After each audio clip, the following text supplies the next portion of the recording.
जय श्री कृष्ण। श्रीमद् भगवद गीता नम्र निवेदन। यदि कोई पूछे कि कर्म योग का साधन करके फिर सांख्य योग के साधन द्वारा जो सच्चिदानंद घन परमात्मा को प्राप्त होते हैं उनकी प्रणाली कैसी होती है, तो इसे जानने के लिए त्याग के नाम से 7 श्रेणियों में विभाग करके उसे यूँ समझना चाहिए। 1. निषिद्ध कर्मों का सर्वथा त्याग। चोरी, व्यभिचार, झूठ, कपट, छल, जबरदस्ती, हिंसा, अभक्ष्य भोजन और प्रमाद आदि शास्त्र निषिद्ध नीच कर्मों को मन, वाणी और शरीर से किसी प्रकार भी ना करना, यह पहली श्रेणी का त्याग है। 2. काम्य कर्मों का त्याग। स्त्री, पुत्र और धन आदि प्रिय वस्तुओं की प्राप्ति के एवं रोग संकट आदि की निवृत्ति के उद्देश्य से किए जाने वाले यज्ञ, दान, तप और उपासना आदि सकाम कर्मों को अपने स्वार्थ के लिए ना करना, यह दूसरी श्रेणी का त्याग है। यदि कोई लौकिक अथवा शास्त्रीय ऐसा कर्म संयोगवश प्राप्त हो जाए जो स्वरूप से तो सकाम हो, परंतु उसके ना करने से किसी को कष्ट पहुंचता हो, या कर्म उपासना की परंपरा में किसी प्रकार की बाधा आती हो, तो स्वार्थ का त्याग करके केवल लोक संग्रह के लिए उसे कर लेना सकाम कर्म नहीं है। 3. तृष्णा का सर्वथा त्याग। मान, बढ़ाई, प्रतिष्ठा एवं स्त्री, पुत्र और धन आदि जो कुछ भी अनित्य पदार्थ प्रारब्ध के अनुसार प्राप्त हुए हों, उनके बढ़ने की इच्छा को भगवत प्राप्ति में बाधक समझकर उसका त्याग करना, यह तीसरी श्रेणी का त्याग है। 4. स्वार्थ के लिए दूसरों से सेवा कराने का त्याग। अपने सुख के लिए किसी से भी धनादि पदार्थों की अथवा सेवा कराने की याचना करना एवं बिना याचना के दिए हुए पदार्थों को या की हुई सेवा को स्वीकार करना तथा किसी प्रकार भी किसी से अपना स्वार्थ सिद्ध करने की मन में इच्छा रखना आदि जो स्वार्थ के लिए दूसरों से सेवा कराने के भाव हैं, उन सब का त्याग करना, यह चौथी श्रेणी का त्याग है। यदि कोई ऐसा अवसर योग्यता से प्राप्त हो जाए कि शरीर संबंधी सेवा अथवा भोजन आदि पदार्थों को स्वीकार ना करने से किसी को कष्ट पहुंचता हो, या लोक शिक्षा में किसी प्रकार की बाधा आती हो, तो उस अवसर पर स्वार्थ का त्याग करके केवल उनकी प्रीति के लिए सेवादि का स्वीकार करना दोषयुक्त नहीं है, क्योंकि स्त्री, पुत्र और नौकर आदि से की हुई सेवा एवं बंधु बांधव और मित्र आदि द्वारा दिए हुए भोजन आदि पदार्थों को स्वीकार ना करने से उनको कष्ट होना एवं लोक मर्यादा में बाधा पड़ना संभव है। 5. संपूर्ण कर्तव्य कर्मों में आलस्य और फल की इच्छा का सर्वथा त्याग। ईश्वर की भक्ति, देवताओं का पूजन, माता पिता आदि गुरुजनों की सेवा, यज्ञ, दान, तप तथा वर्ण आश्रम के अनुसार आजीविका एवं शरीर संबंधी खान पान आदि जितने कर्तव्य कर्म हैं, उन सब में आलस्य का और सब प्रकार की कामना का त्याग करना, ये 5वीं श्रेणी का त्याग है। 6. संसार के संपूर्ण पदार्थों में एवं कर्मों में ममता और आसक्ति का सर्वथा त्याग।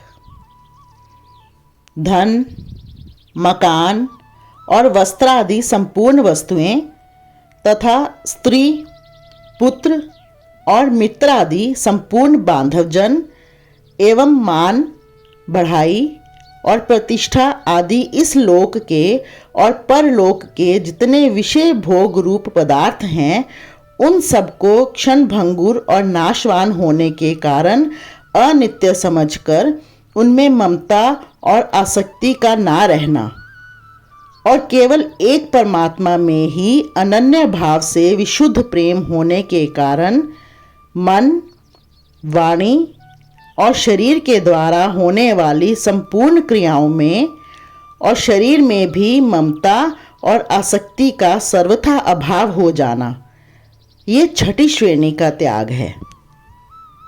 उक्त छठी श्रेणी के त्याग को प्राप्त हुए पुरुषों का संसार के संपूर्ण पदार्थों में वैराग्य होकर केवल एक परम प्रेममय भगवान में ही अनन्य प्रेम हो जाता है।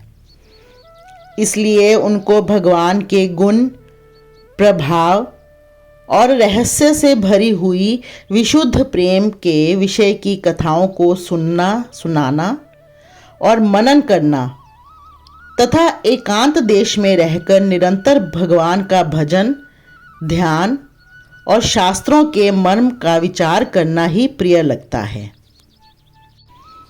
विषयासक्त मनुष्यों में रहकर हास्य, विलास, प्रमाद, निंदा, विषय भोग और व्यर्थ की बातों में अपने अमूल्य समय का एक क्षण भी बिताना अच्छा नहीं लगता एवं उनके द्वारा संपूर्ण कर्तव्य कर्म भगवान के स्वरूप और नाम का मनन रहते हुए ही बिना आसक्ति के केवल भगवद अर्थ होते हैं। यह कर्म योग का साधन है।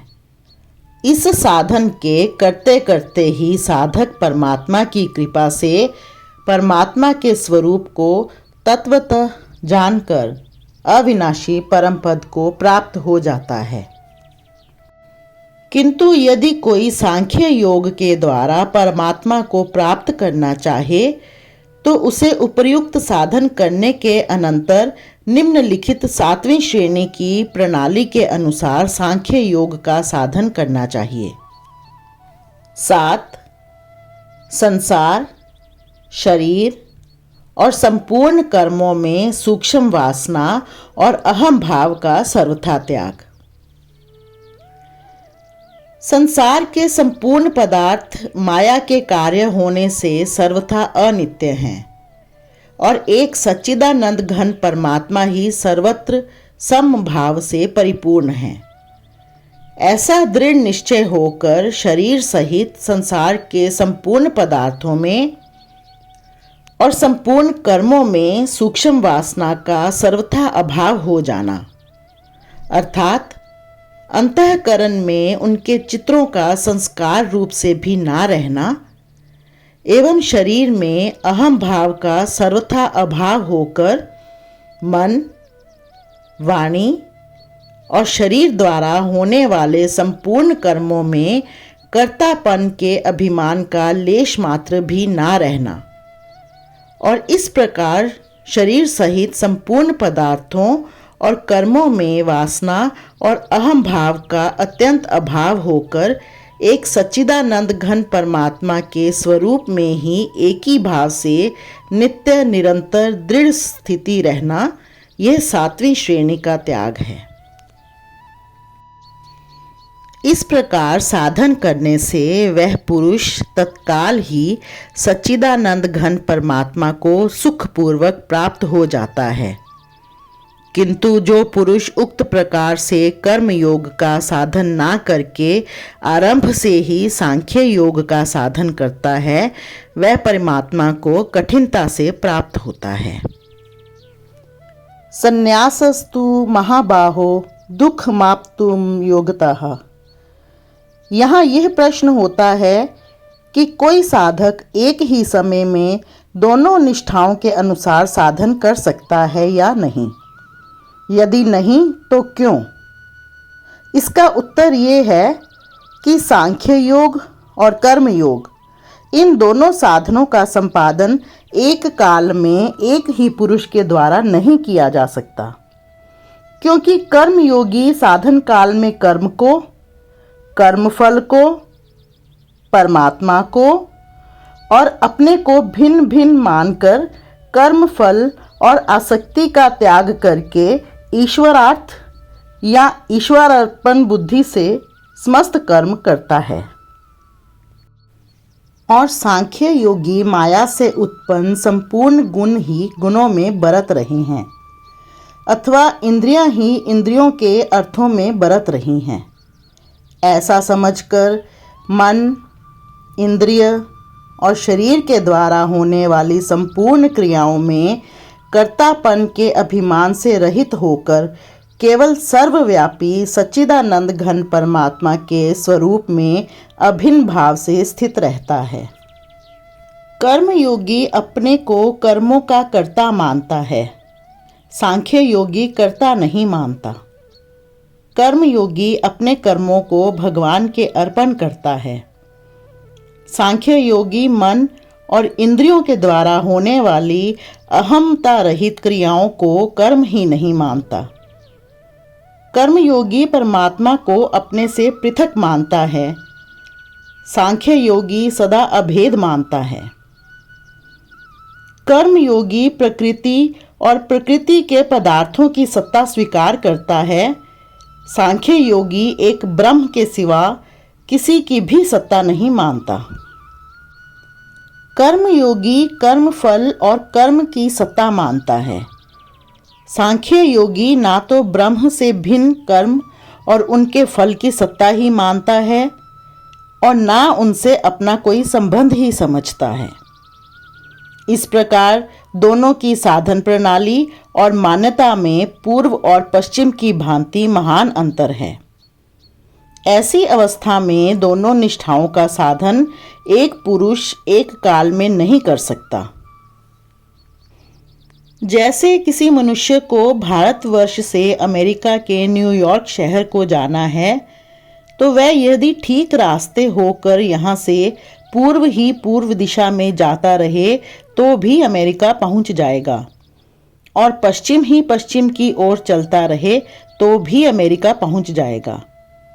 वैसे ही सांख्य योग और कर्म योग की साधन प्रणाली में परस्पर भेद होने पर भी जो मनुष्य किसी एक साधन में दृढ़तापूर्वक लगा रहता है, वह दोनों के ही एकमात्र परम लक्ष्य परमात्मा तक शीघ्र पहुंच जाता है। जय श्री कृष्ण।